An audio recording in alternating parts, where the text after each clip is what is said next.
Okay, the next topic is tubular reabsorption and secretions.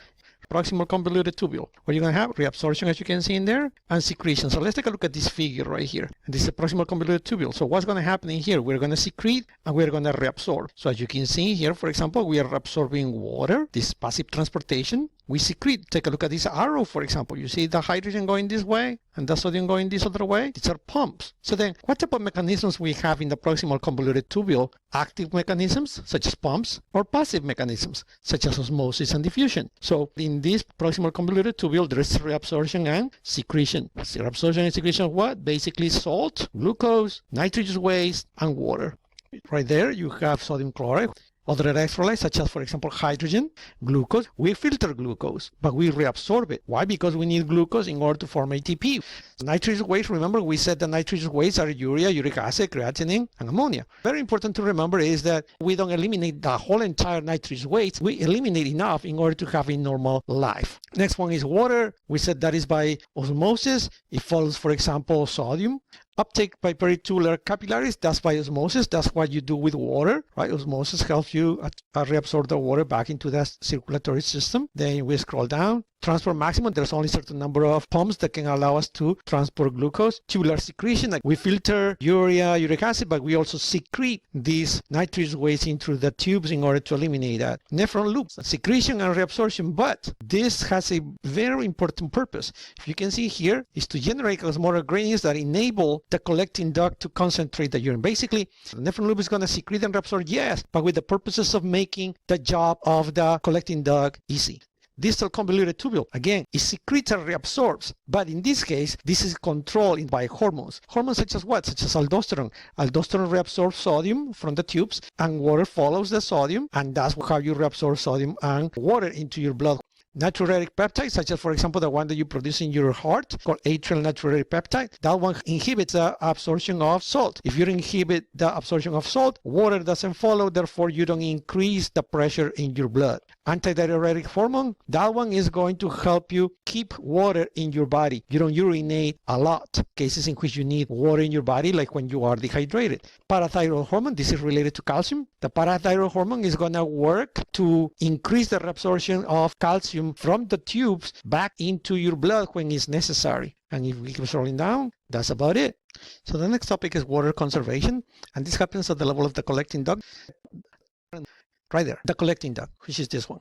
The collecting duct is going to help you make your urine diluted or concentrated. How do you achieve that? Because the collecting duct is going to eliminate water, or it's going to keep the water in there in order to dilute your urine. How the collecting duct is going to achieve that? That's because of the loop of Henle. The loop of Henle is the main partner of the collecting duct for that purpose. So what happens in here is you have in the descending leg, you see sodium comes out, and you see here the concentration. So let's say, just to make things easier, this is 300 pounds, 400 pounds, 600 pounds, 900 pounds. How come this is becoming concentrated? Because water is coming out. 1200 pounds. But what happens right here? Look, 700 pounds, 400 pounds, 200 pounds. Why? Because more sodium chloride is coming out. There's a lot of sodium chloride right here because of these pumps that you see right there. This is the medulla. So what happens? Counter current multiplier.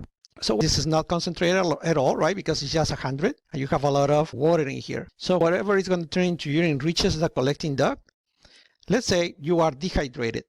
So what do you need? You need a lot of water in your body. So since you have in here water, what's going to happen is this goes down, and then this collecting duct is going to allow the water to come out. How come the water comes out? Because you're going to have this high concentration of sodium chloride, which is salt, and the salt is going to attract the water that is in here. Since the salt attracts the water that is in here, all the water starts coming out. Water comes out, water comes out, water comes out, and your urine becomes very concentrated. So you have a lot of water in the renal medulla. Where do you need this water? You need it in your blood. For that, you have in here the vasa recta. That excess of water that you have in your renal medulla gets reabsorbed into your bloodstream, therefore increasing the amount of water, and therefore you were dehydrated, but now you're becoming hydrated because you are not eliminating all that water by urine. That's why your urine is very concentrated, but that excess amount of water now is going to go back into your bloodstream. How do you call this process by which the water goes back from this area where there is a lot of water back into the bloodstream? This is countercurrent exchange.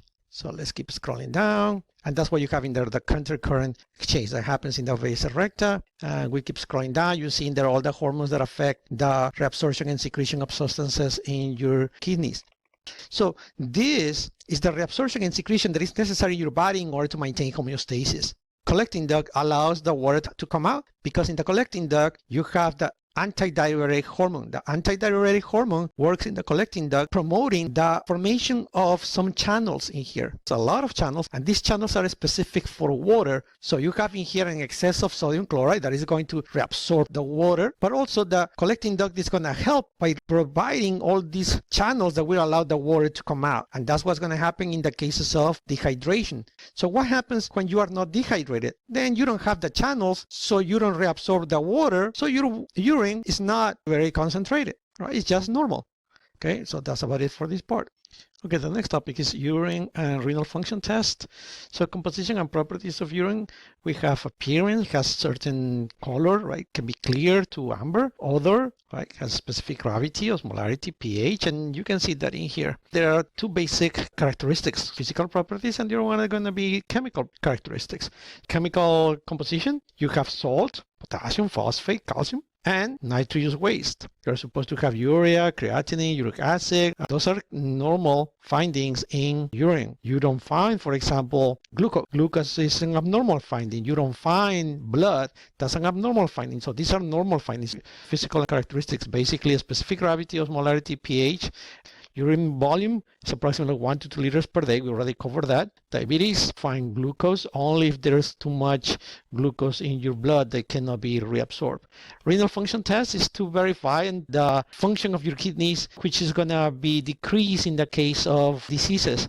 Some of these tests can be renal clearance, which talks about the ability that has the kidneys in order to get rid of some substances. And the other one is glomerular filtration rate, which is how much gets filtered at a certain period of time. Next is urine storage and elimination. Once the urine is formed in your kidneys, the urine is transferred from the kidneys to your urinary bladder through the urethers. We have two urethers, one on each side, and it's going to take the urine towards the urinary bladder. As you can see here, you have the ureters in here, one on the right side, the other one on the left side. And right here, you have the urinary bladder that expands in order to hold the urine. Inside the urinary bladder, you're going to see that you have rugae, urethral openings. This one right here, that's where the urine is going to enter the urinary bladder, and this area is called the trigone. You have two sphincters. One is an internal sphincter, the other one is an external sphincter. This one represents the urinary bladder in the male, and this one in the females. Some structures obviously are shared between the male reproductive system and the urinary system. As you can see here, you have the prostate that is going to be surrounding the urethra that takes the urine out through the penis. If you compare that to the female, you can see here there is no prostate, and not only that, but urethra is obviously shorter. So if we keep scrolling down, we have in here the urethra. We said we have different lengths in the case of males and females, and voiding urine. We need to eliminate that by opening two sphincters. As we said, we have an internal sphincter and external sphincter. Internal sphincter is involuntary, the external sphincter is voluntary. So therefore, we have an involuntary control and a voluntary control of the elimination of urine. And this is obviously control at the level of the spinal cord with the reflex, as well as the part that is the voluntary control is done by your brain. And if we keep scrolling down, and that's about it.